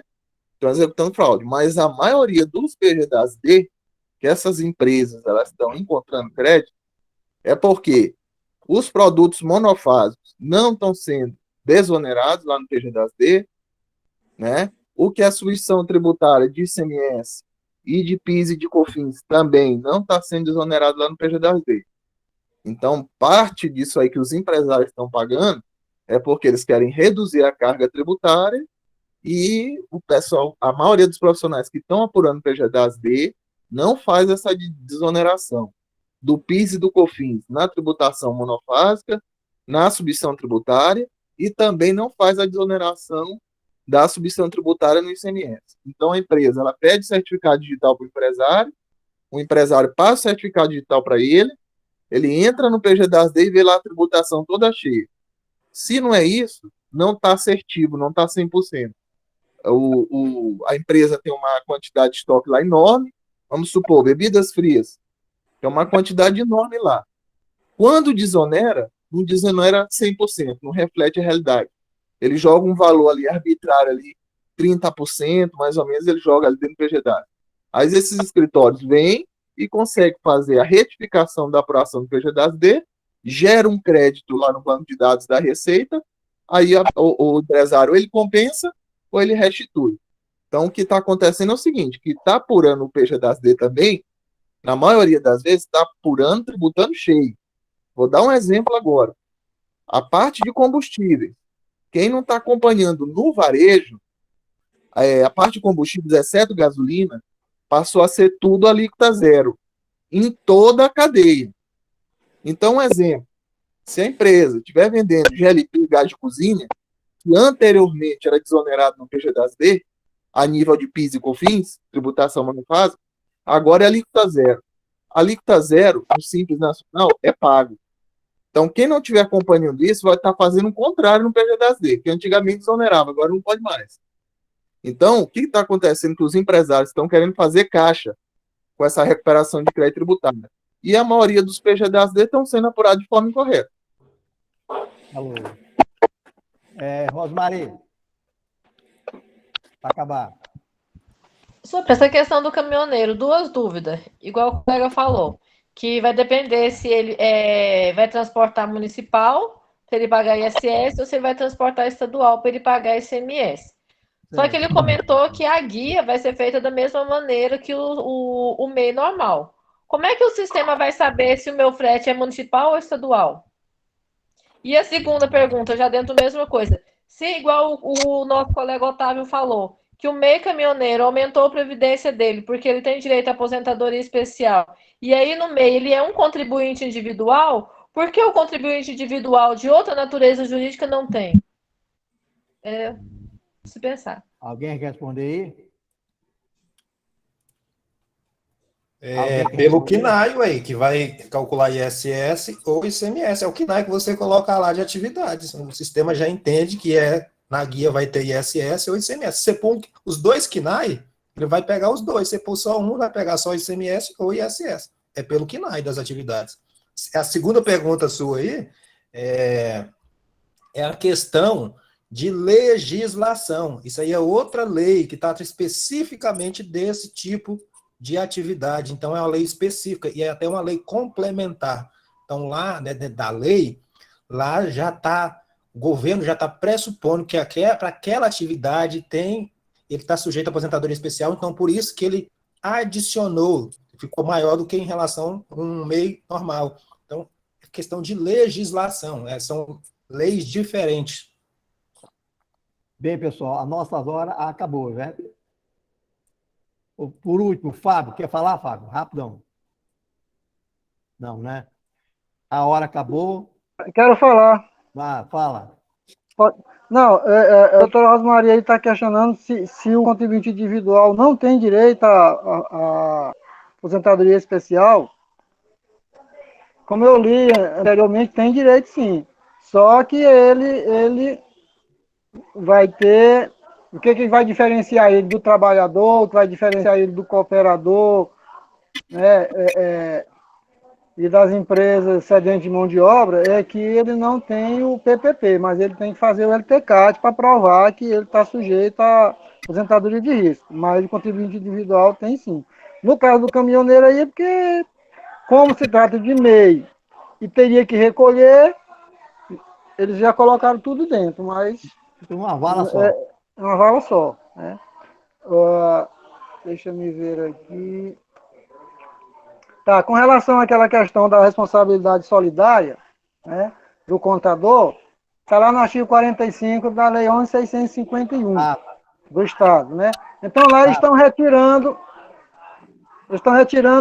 a parte do contador, mas eles tirando a parte do contador, lá tem o inciso 13 que fala o seguinte: a responsabilidade solidária com o contribuinte ou substituto tributário, a pessoa que, por seus atos ou omissões, concorra com a prática de infração à legislação tributária, notadamente a que tiver praticado ato ou negócio de infração, que contribui com a sua negação. O contador vai cair aqui do mesmo jeito. A própria lei tem um lugar aqui para acertar ele. É artigo 45 da 11.651. Ô, Leandro, é sobre esse assunto, Leandro? Não, é só para fazer uma complementação para a Rosmarie, lá do MEI Caminhoneiro. Quando for o transportador autônomo de carga, Rosmarie, municipal, interestadual, internacional, aí o que acontece? Aí vai ter a figura só do ICMS, né? Não vai ter o ISS. Aí a guia vai dar 146,44. Quando for transportador autônomo de carga municipal, igual eu tinha te falado, é só ISS. Aí fica 145,44 de INSS, mais R$5 de ISS. Aí a guia dá 150,44. Se for transportador autônomo de carga, produtos perigosos, por exemplo, aí vai ter os dois. Vai ter 145,44 de INSS, que é os 12%, né, em cima de salário mínimo. R$1 de ICMS, R$5 de ISS. Aí dá 151,44. E se for transportador autônomo de carga só de mudança, aí tem ICMS e ISS, mais os 145,44, que é 12% do salário mínimo, aí a guia fica 151,44. Então, igual o Bonildo falou, vai depender da classificação econômica, vai depender da operação que o transportador está executando. Ô, Leandro, você esqueceu se for dentro do estado, fora do município. Não, se for começar em um município e terminar em outro município, é fato gerador do ICMS. Se começar em um município e terminar no mesmo município, fato gerador do ISS. Certo, mas é o seguinte, as firmas normais não recolhem o ICMS dentro do Estado, transportadora, né? Mas aí a lei fala que você não, os benefícios, certo, não entram no Simples Nacional. Concorda? O Simples Nacional não apropria de benefício fiscal, né? Então fica na mesma vala do interestadual. Uhum. Certo? Correto. Sim, pessoal. Então, vamos acabar porque já passou bem. Pela primeira vez, nós passamos das 9 horas, hein? Então, até terça-feira, se Deus quiser, pessoal. Tchau. Boa noite para todo mundo. Boa noite. Boa noite. Boa noite.